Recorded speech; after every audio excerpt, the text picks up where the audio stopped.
সংসারে সুখ সমৃদ্ধি ও লক্ষ্মীশ্রী ধরে রাখতে দিন রাত কঠোর পরিশ্রম করি। নতুন ঘরটা তোমাদেরকে একটু ঘুরে দেখালাম। তো চলো বন্ধুরা, আজকের ভিডিওটা দেখতে থাকো। আশা করছি আজকের ভিডিওটা তোমাদের দেখতে খুবই ভালো লাগবে। আর ভিডিওটি দেখার পরে আমাকে অবশ্যই কিন্তু একটা কমেন্ট করে জানিও তোমাদের কেমন লাগলো। আর ভিডিওটির কোনো অংশ যদি ভালো লেগে যায় প্লিজ আমার চ্যানেলটিকে সাবস্ক্রাইব করে নিও। রাধে রাধে বন্ধুরা, সুপ্রভাত। কেমন আছো তোমরা সবাই? আশা করছি সবাই খুব ভালো আছো আর সুস্থ আছো। আমার আরও একটি নতুন ব্লগে তোমাদের সবাইকে অনেক অনেক ভালোবাসা আর অনেক স্বাগত জানিয়ে আজকের ব্লগটি শুরু করলাম। আর আশা রাখছি তোমাদের আজকের ব্লগটা দেখতে ভীষণই ভালো লাগবে। দেখতে দেখতে দেখো কিছু মাস কেটে গেছে আর এইদিকে আমার মানি প্ল্যান্ট গাছগুলো বেশ ভালো কিন্তু গ্রো করেছে। সাথে এই সিঙ্গোনিয়াম গাছটাও দেখো কত সুন্দর গ্রো করেছে। আর যে পুঁইশাক গাছগুলো দেখলে না, ওইগুলো না আমি নতুন লাগিয়েছি। আসলে আমাদের বাড়ির পাশে একটা ধারে দেখলাম কি পুঁইশাকের কয়েকটা চারা বেরিয়েছিল, তো সেইগুলো এনেই না বালতির মধ্যে পুঁতে দিয়েছি। জানি না কেমন গ্রো করবে, তো ভাবছি কি ওর মধ্যে একটু গোবর সার প্রয়োগ করব, তাহলে গাছগুলো না খুব ভালো গ্রো করে। আর আমার প্রত্যেকটা গাছই তোমরা দেখেছো খুব সুন্দর করে কিন্তু গ্রো করেছে। আর আমি জানো তো আমার এই গাছগুলোর মধ্যে কোনো রকম রাসায়নিক সার প্রয়োগ করি না, সমস্তটাই কিন্তু এই যে জৈব সারই প্রয়োগ করি। তো এই যে বালতির মধ্যে দেখলে না, ওগুলো কিন্তু কলা চোকলা ভিজিয়ে রেখেছিলাম, তাও প্রায় অনেক দিনই হয়েছে, 5-6 দিন মতো ধরে ভিজিয়ে রেখেছিলাম। আর কলার চোকলা থেকে যে নির্যাসগুলো আছে সেগুলো কিন্তু জলের সাথে একদম মিশ্রিত হয়ে গেছে। তো সেই জলটাই কিন্তু নর্মাল জলের সাথে মিশিয়ে প্রত্যেকটা গাছের মধ্যে দিয়ে দিলাম। আর এতে কিন্তু খুব ভালো একটা পটাশিয়ামও আছে, গাছের জন্য কিন্তু খুবই ভালো। আর বিশেষ করে তো জবা গাছের জন্য খুবই ভালো, ফুল ফোটাতে কিন্তু অনেক বেশি সাহায্য করে। তো এরকম ধরনের জল যদি তোমরা গাছে দাও, গাছটা যেমন গ্রো করবে তেমনি তাড়াতাড়িও কিন্তু ফুলের কড়ি চলে আসবে।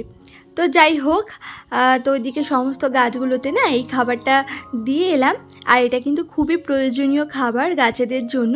পূজা লাইফস্টাইল থেকে দিদিভাই বলেছিলে, দিদিভাই তুমি রান্নাঘরের জন্য কিছু কিচেন র্যাক কিনে নেবে, তাহলে তোমার খুব সুবিধা হবে জিনিসপত্র গুছিয়ে রাখতে। তো কী বলো তো দিদিভাই, আমিও না মনে মনে অনেক দিন ধরে ভাবছি যে রান্নাঘরের জন্য কিছু কিচেন র্যাক কিনবো। মানে এটা আমার অনেক দিনেরই ইচ্ছা, যবে থেকে ওই রান্নাঘরটা হয়েছিল না, তবে থেকেই মনের মধ্যে ইচ্ছা যে রান্নাঘরটাকে খুব সুন্দর করে সাজাবো গোছাবো। তবে না এখনও পর্যন্ত সেটা সম্ভব হয়নি, মানে করতে পারছি না। আসলে তোমাদেরকে তো বেশ আগের কিছু ভিডিওতে বলেইছিলাম যে পাশে আমাদের 2টো ঘর করা হচ্ছে। তো ওই 2টো ঘর কমপ্লিট করতে বেশ কিন্তু অনেক খরচাপাতি হচ্ছে, তবুও কিন্তু পুরোপুরি কমপ্লিট হয়নি, এখনও প্রচুর খরচা আছে পুরোপুরি কমপ্লিট করতে। আর সেজন্য না আর খরচাটা বাড়াচ্ছি না, আর সেজন্য একটু চেপেই আছি।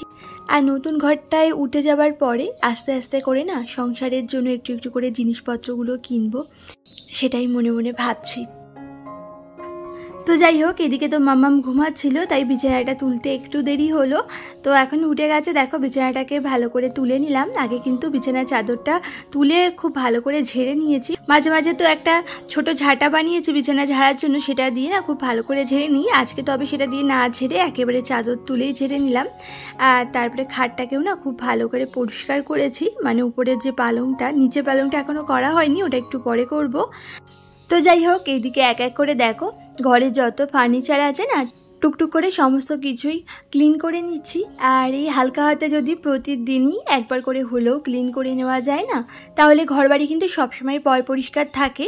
আর এতে কিন্তু সংসারে লক্ষ্মীশ্রীও বজায় থাকে, কারণ মা লক্ষ্মী কিন্তু কখনোই অপরিষ্কার অপরিচ্ছন্ন ঘরবাড়িতে থাকেন না। আর লক্ষ্মী দেবী তো চঞ্চলা, তো ওই মা লক্ষ্মীর কৃপা পেতে বা লক্ষ্মীশ্রী ধরে রাখতে কিন্তু সবসময় ঘরবাড়িটাকে পরিপাটি আর পরিষ্কার পরিচ্ছন্ন করে রাখাটা খুবই দরকার। তবে যখন শরীর খারাপ থাকে তখন তো আর প্রতিদিনই বলো বা 2-1 দিন ছাড়া ছাড়া করা হয় না, তখন আবার একটু লেট হয়ে যায়। তবে শরীরটা যখনই দেখি ভালো হয়ে গেছে তখনই কিন্তু আবার লেগে পড়ি সমস্ত কাজকর্মে। মামনি ব্লগস থেকে দিদিভাই বলেছিলে লাইক দিয়ে ভিডিওটা দেখে নিলাম, থ্যাংক ইউ গো আমার ভিডিওটা দেখার জন্য। আর প্রণীতা দিদিভাই বলেছিলে অনেক দিন পর এলাম, কেমন আছো বোন, ভিডিওটা খুব ভালো লাগলো।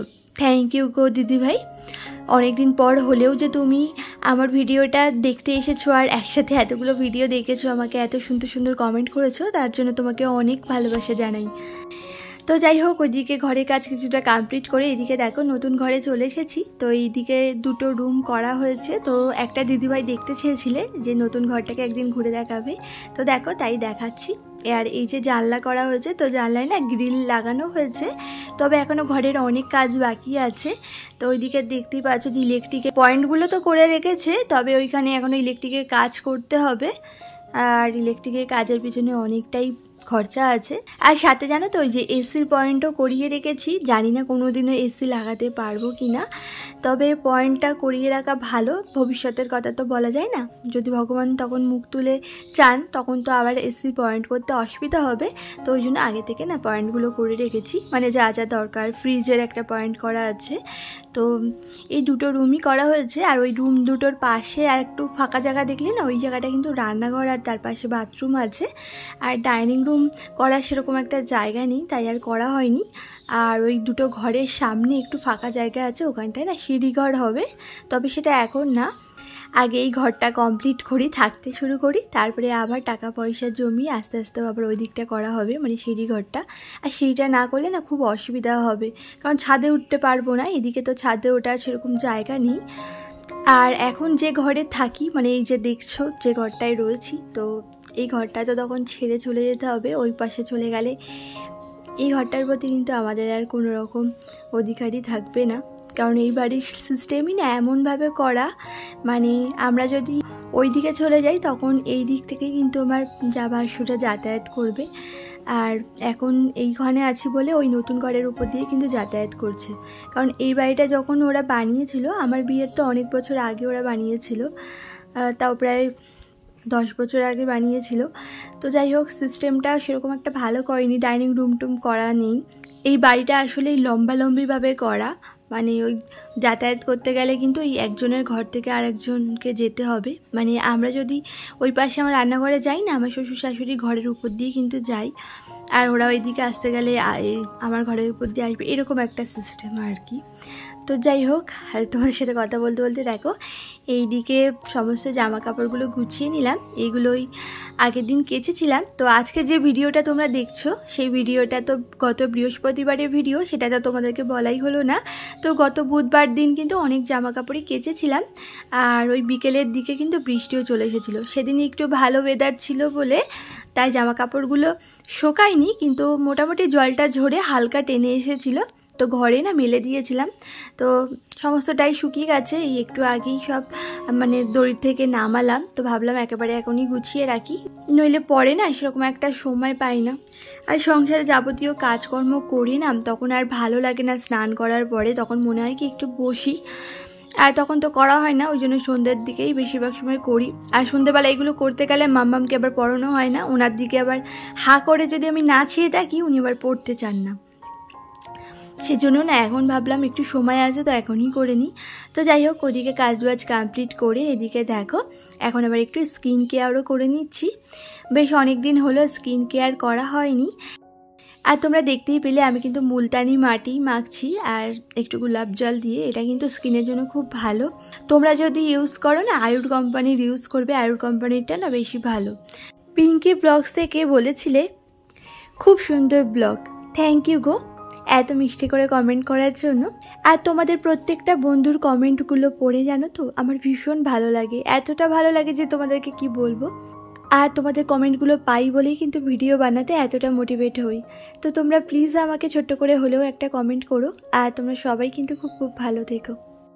তো যাই হোক, গতকালকে মানে রবিবার দিন বিকেলবেলায় না এক জায়গায় গিয়েছিলাম আমি আর মামাম।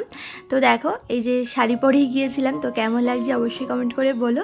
তো চলো বন্ধুরা, আজকে ভিডিওটা এই পর্যন্তই, সবাই ভালো থেকো, সুস্থ থেকো।